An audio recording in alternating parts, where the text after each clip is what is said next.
Mr. Williams, according to your complaint, sir, you were hired by the defendant as a drummer in his band. That's correct. And the band was going on tour. That's right.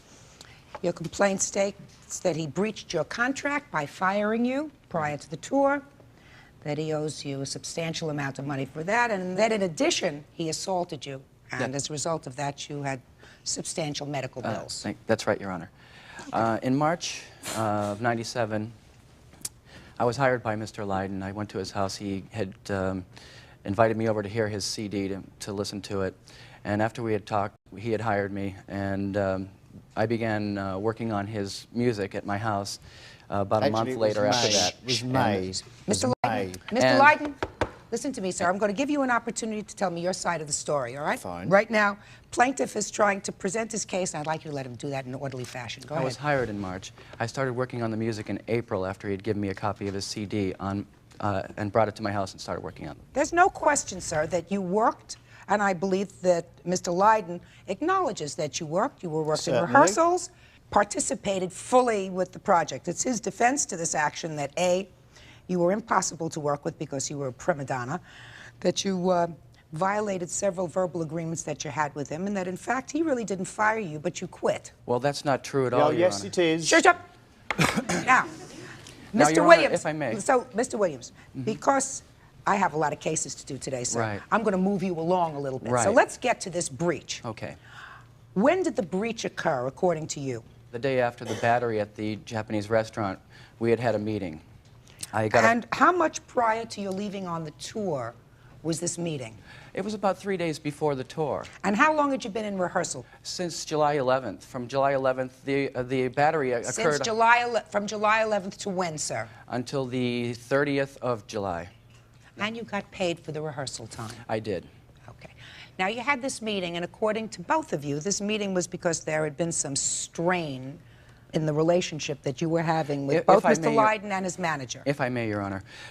There were several misunderstandings that were happening, promises that he had made from his management or from him himself that were breached, and that was why I asked him in this meeting, actually in a fax that I had sent to him, that I wanted to have our contract in writing.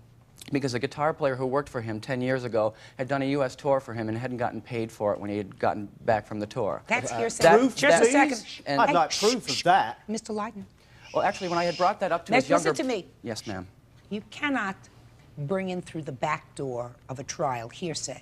Oh, I'm not using this as evidence, Your Honor. I'm only using this as a reason. Then if you're not, listen to me, if you're not using it as evidence, I'm using it as a Mr. Lydon, if you can't behave, sir, I'm going to show you the door. So you have to be very quiet. I promise, until it is my turn. Good.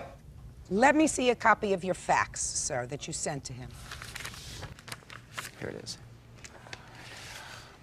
Now, Your Honor... Just a second. Okay.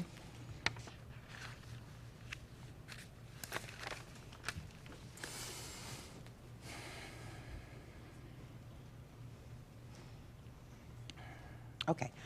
The one thing that's in this letter that you addressed to Dear John is that you want your own hotel room.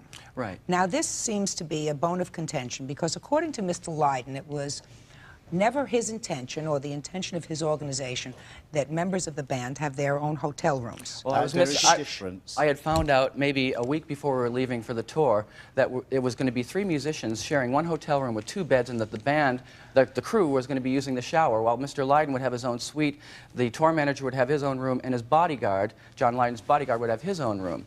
Now, at this meeting at the Japanese restaurant, I mentioned this to Mr. Lydon. I said, you know, it's as if the musicians are fighting the war in the trenches for you while you're watching safely from the hill. Were you the only musician, Mr. Williams, that was complaining about these arrangements? Yes, I was.